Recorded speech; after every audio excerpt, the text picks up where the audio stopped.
भेदभाव नहीं करना है, बल्कि भेद विज्ञान को पकड़ना है। क्या करना है?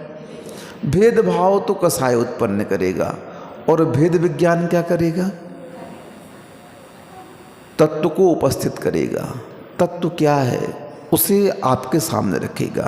तो यहाँ पर उन युगों के परिवर्तन आदि की जो प्रक्रिया है, उस प्रक्रिया को यह करणानुयोग बताता है।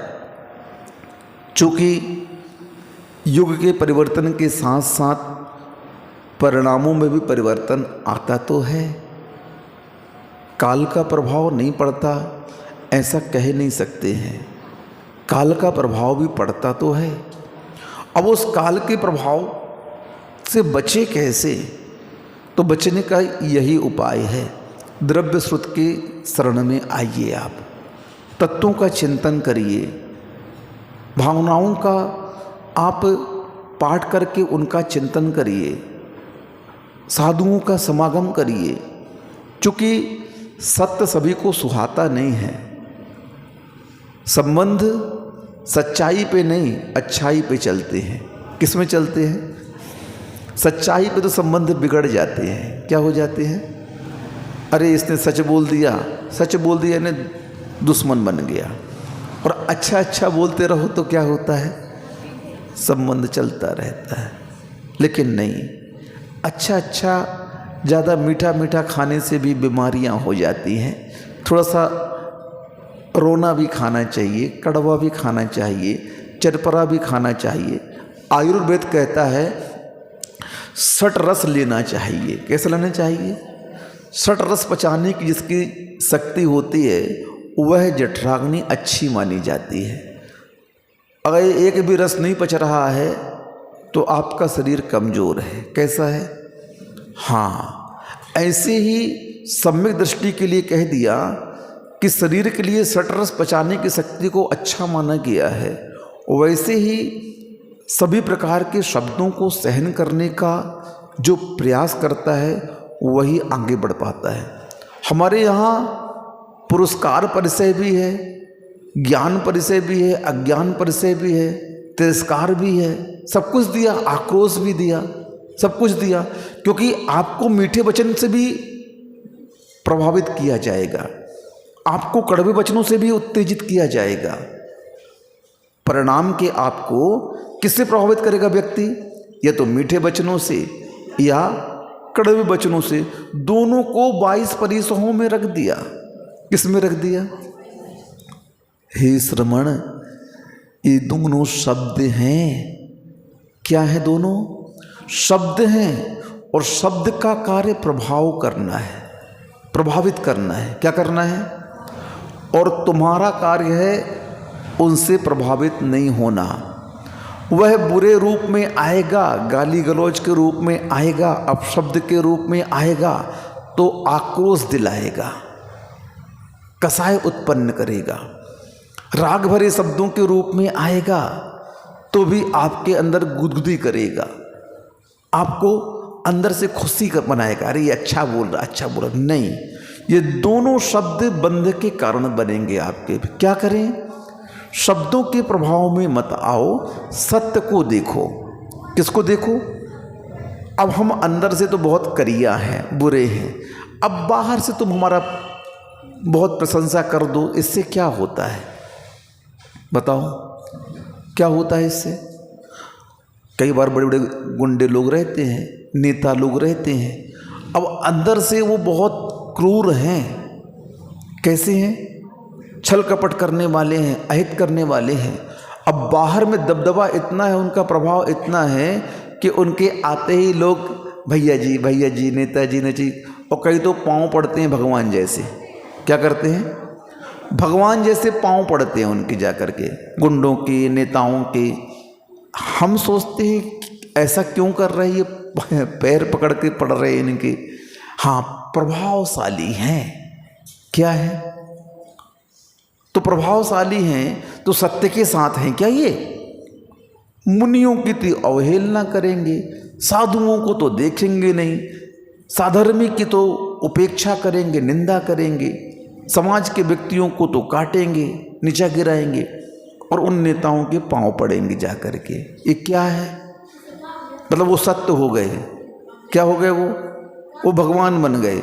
नहीं, ये प्रभाव है उनका, उनके पाप का प्रभाव है कि यार इनसे कौन बीच में लड़े। अरे, और सज्जन कैसा रहता है? शांत रहता है। दोनों ही कंडीशनों पर साधुओं को शांत रहने के लिए कहा गया।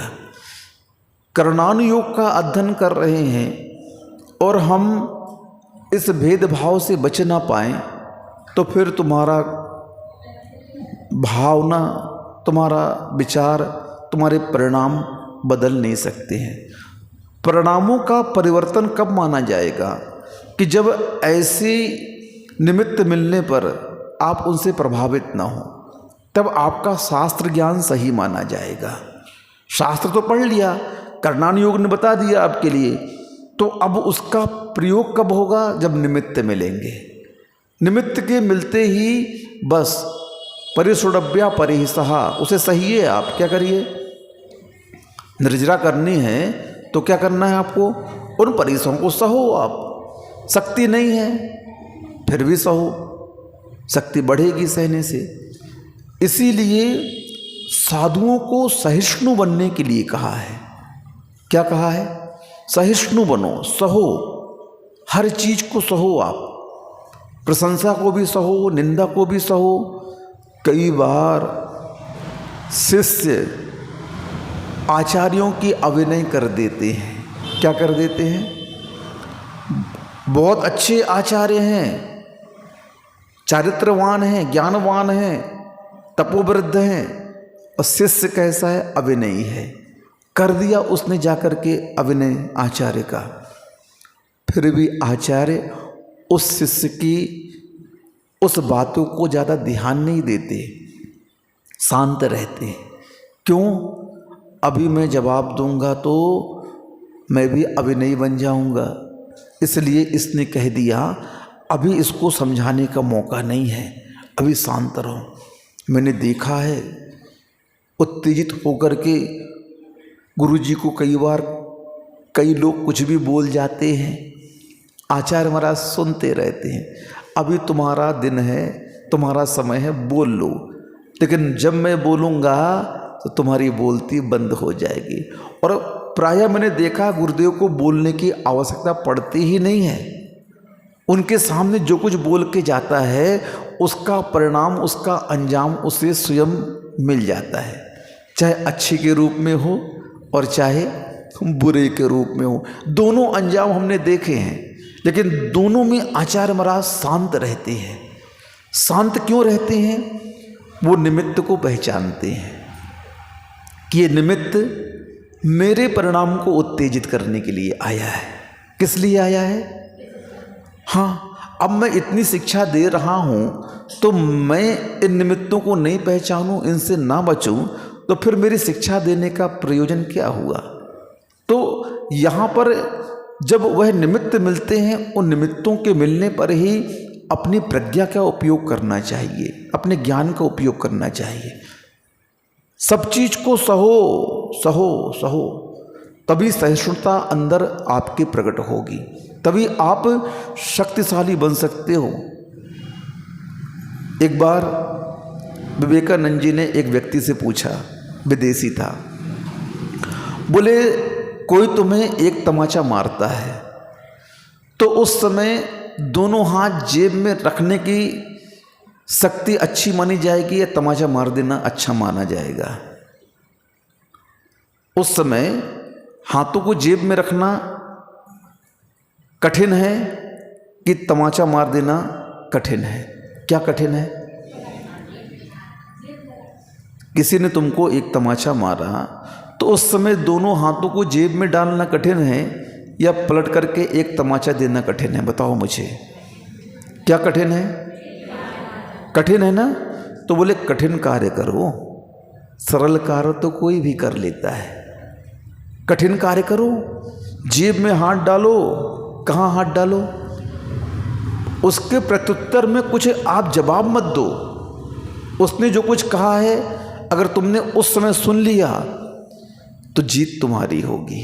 किसकी होगी? जीत तुम्हारी होगी।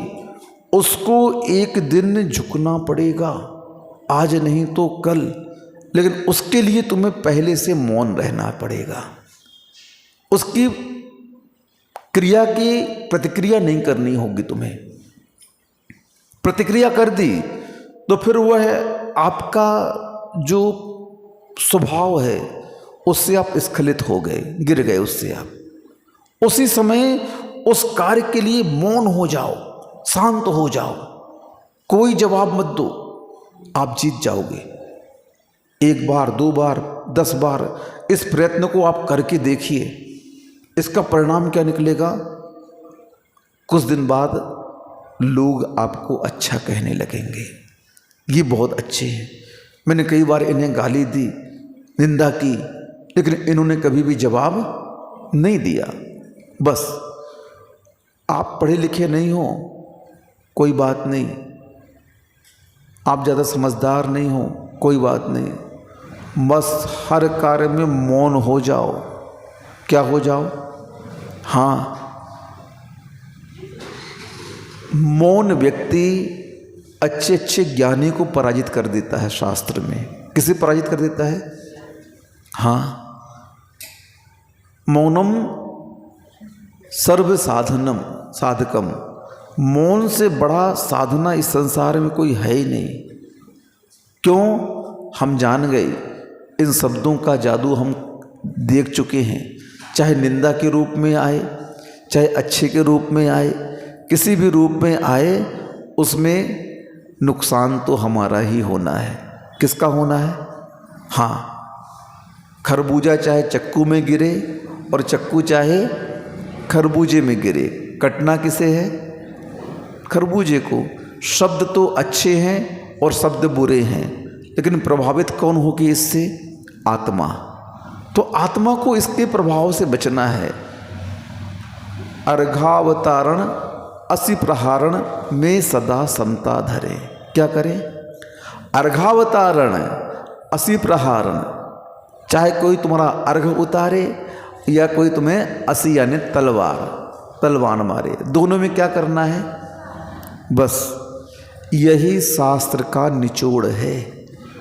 क्या है? सार क्या है? इतना ही है।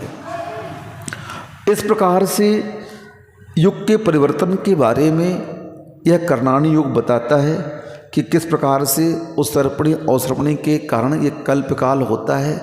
20 कोड़ा कोड़ी का, 10 कोड़ा कोड़ी का एक और 10 कोड़ा कोड़ी का एक। उत्सर्पणी काल में पहले छठा काल आएगा, फिर पंचम काल आएगा, फिर चतुर्थ काल आएगा और अंतिम के 3 काल जघन्य, मध्यम और उत्कृष्ट भोग भूमि के रूप में आएंगे। इस प्रकार से 42,000 में यह आखिरी जो काल है चौथा, 42,000 कम, उसमें 21,000 के पंचम और छठे काल को रख देंगे। तो एक कोड़ा कोड़ी 42,000 कम चतुर्थ काल होता है। चारों गति चतुर्गति नाम च। तो चारों गतियों के लिए आदर्श में दर्पण के समान कर्ण्यानुयोग को भी अवैती जानता है। अब चारों गतियों के बारे में जानिए। आप क्या जानिए? लोक के बारे में जानिए। 33 राजू लोक प्रमाण ये लोक है।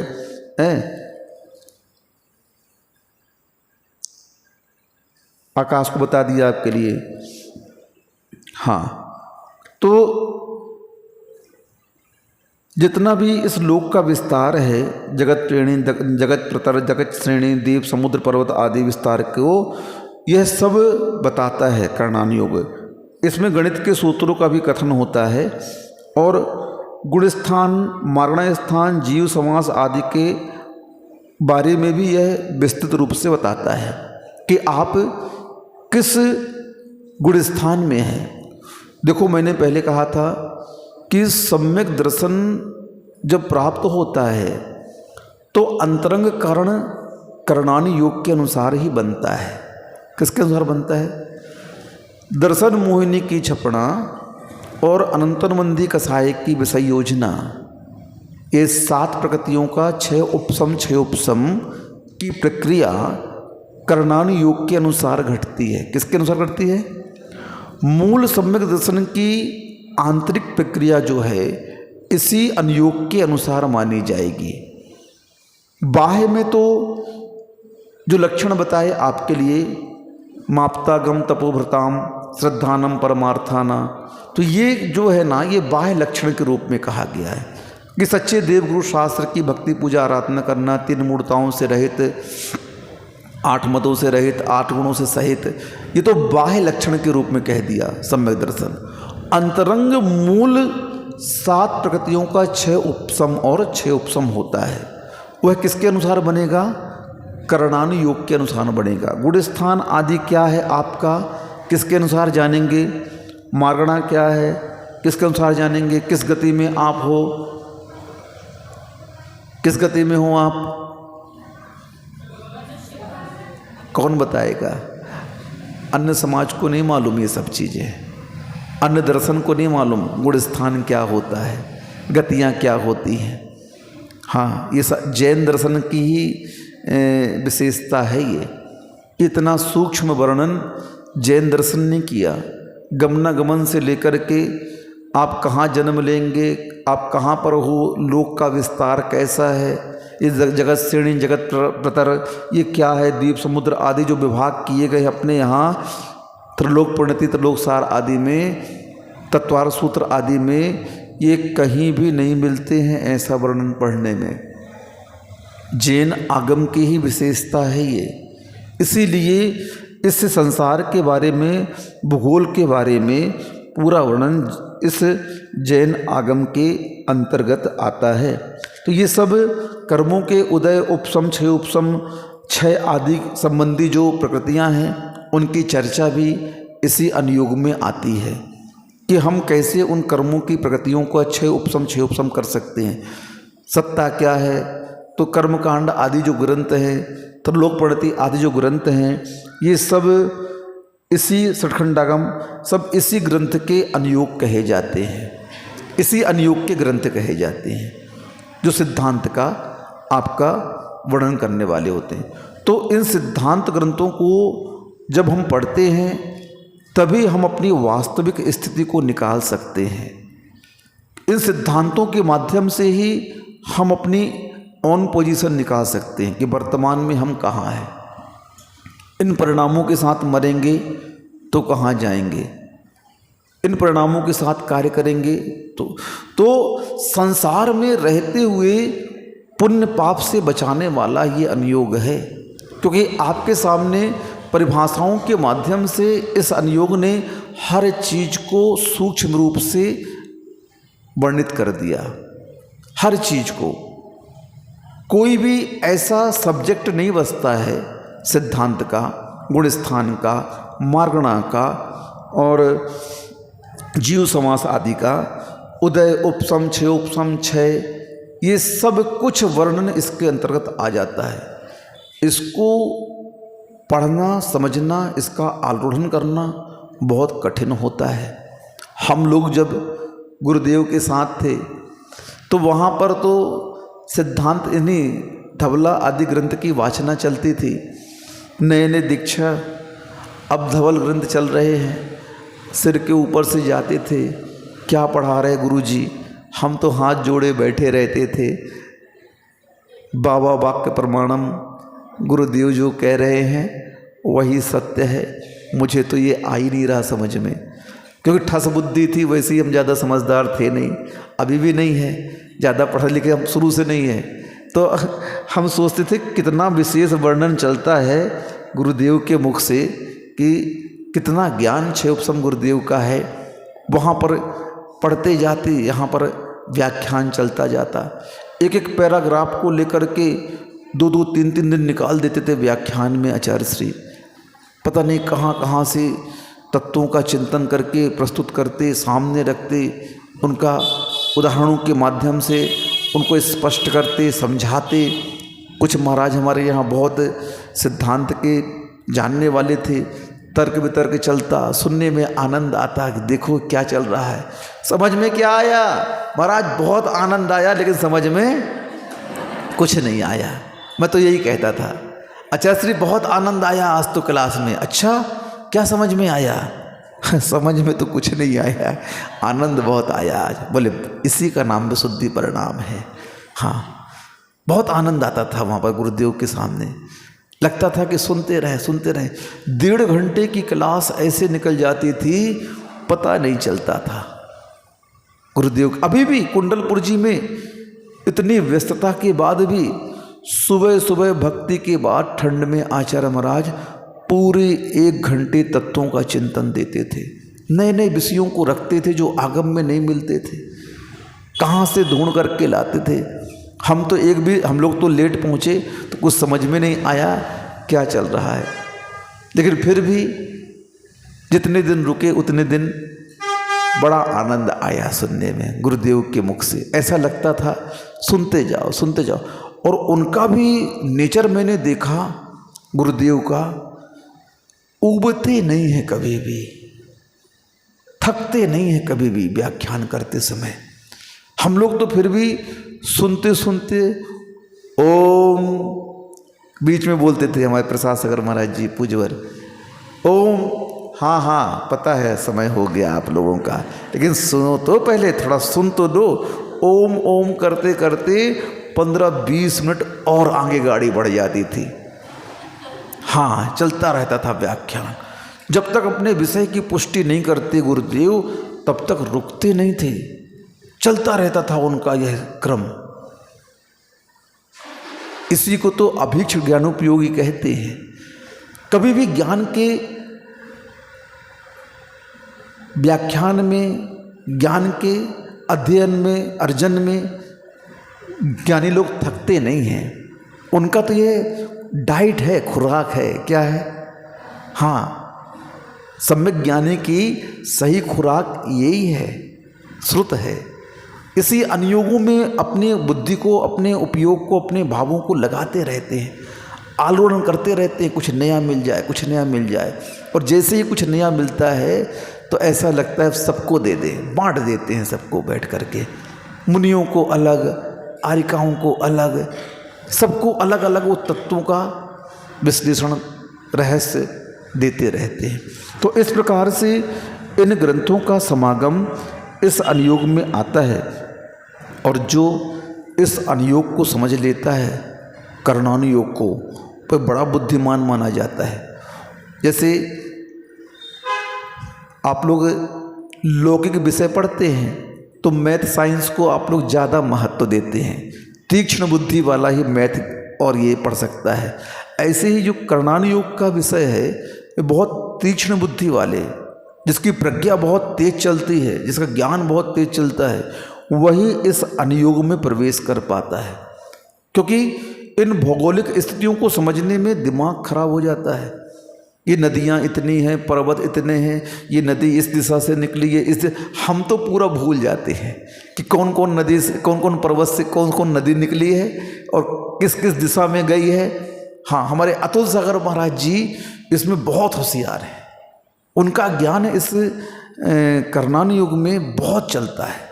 सिद्धांत का भी उन्हें बहुत ज्ञान है। अतुल सागर महाराज जी बड्डी ममोरा के हैं, पूज्यवर निरावक मुनि योग सागर जी महाराज जी के साथ में है। बहुत ज्ञानी महाराज है वो। हम लोग के साथ ही दीक्षा हुई थी उनकी। बहुत उपयोग उनका, दिन भर इसी में उपयोग लगा रहता है।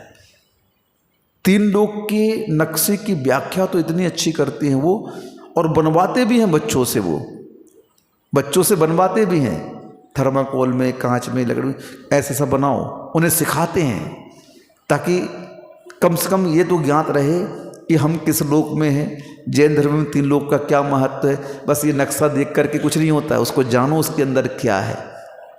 तो इस सब बातों का ज्ञान हमारे अंदर होना चाहिए।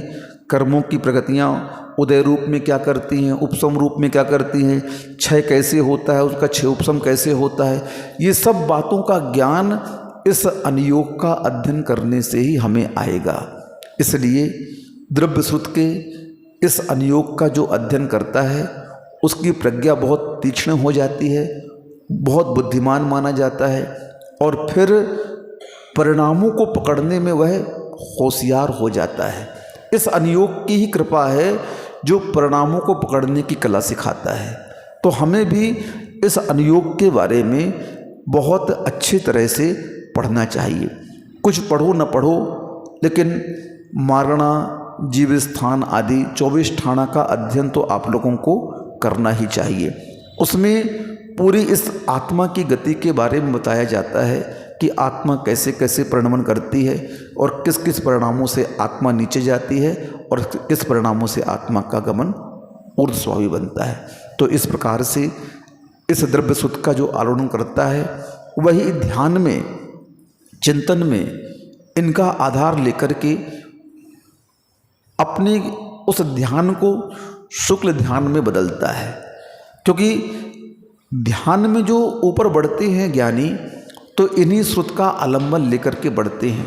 इन्हीं का चिंतन करते करते वो सबको भूल जाते हैं और उनका उपयोग इसी श्रुत में रहता है और वे ऊपर की ओर श्रेणी मारना शुरू कर देते हैं। तो आगे की ओर बढ़ना है तो क्या करना होगा? बड़ा बनने के लिए क्या करना होगा?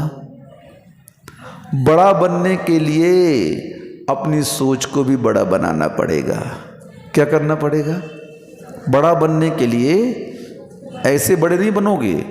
उम्र से बड़ा होना अलग है और सोच से बड़ा होना अलग है।